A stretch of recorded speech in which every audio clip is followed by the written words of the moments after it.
When talking about mortality, it's important that you realize one of the problematic demographic variables, and that is the death rate, the crude death rate.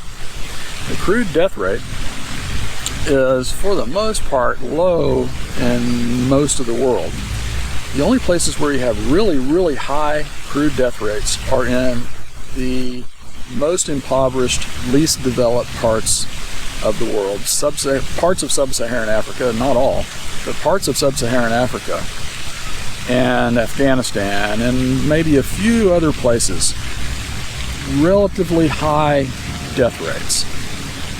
So those are the extremes.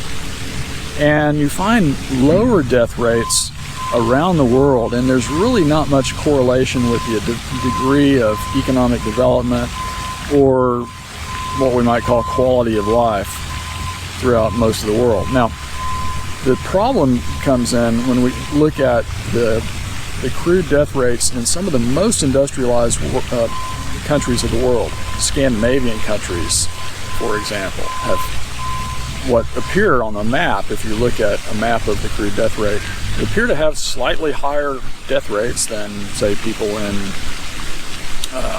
the Middle East. And the reason for that is because those variables are being offset by a very young population in the Middle East. The older populations, or what we might call the aging populations, the older populations of the most industrialized, richest countries in the world tend to have relatively higher death rates. And that's simply because there are larger proportions of people in those populations who are in their 80s and 90s. So maybe it's a good reflection of healthcare, but for the most part, the crude death rate is not a very useful demographic variable for understanding quality of life. A much better demographic variable for understanding quality of life is something called the infant mortality rate. The infant mortality rate is the number of children under the age of 1 who do not survive to their first birthday out of 1,000 live births. So the number of infants who die before their first birthday out of every 1 per 1,000 live births in a country per year. Okay, so infant mortality rates range as a matter of the access to health care for the most part.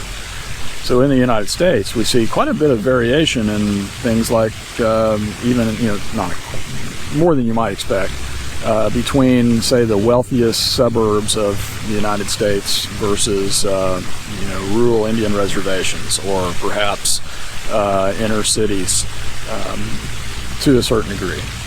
So infant mortality rates are still highest in the rural areas of sub-Saharan Africa, but infant mortality rates have been brought down significantly in the last few decades. And this is largely due to increases in or access, better access to health care, better access to maternity care especially, and better nutrition for mothers. This is something that has been pretty significant. So one of the great changes in human population in your lifetime, in my lifetime, has been a reduction of the infant mortality rates around the world. And as a consequence, the decisions by couples to limit the size of their families to just 1, 2, 3 children, rather than having 7, 8, 9, 10 children, with the assumption that some of them were not going to survive to adulthood. So, infant mortality rates, the crude death rate, these are mortality measures.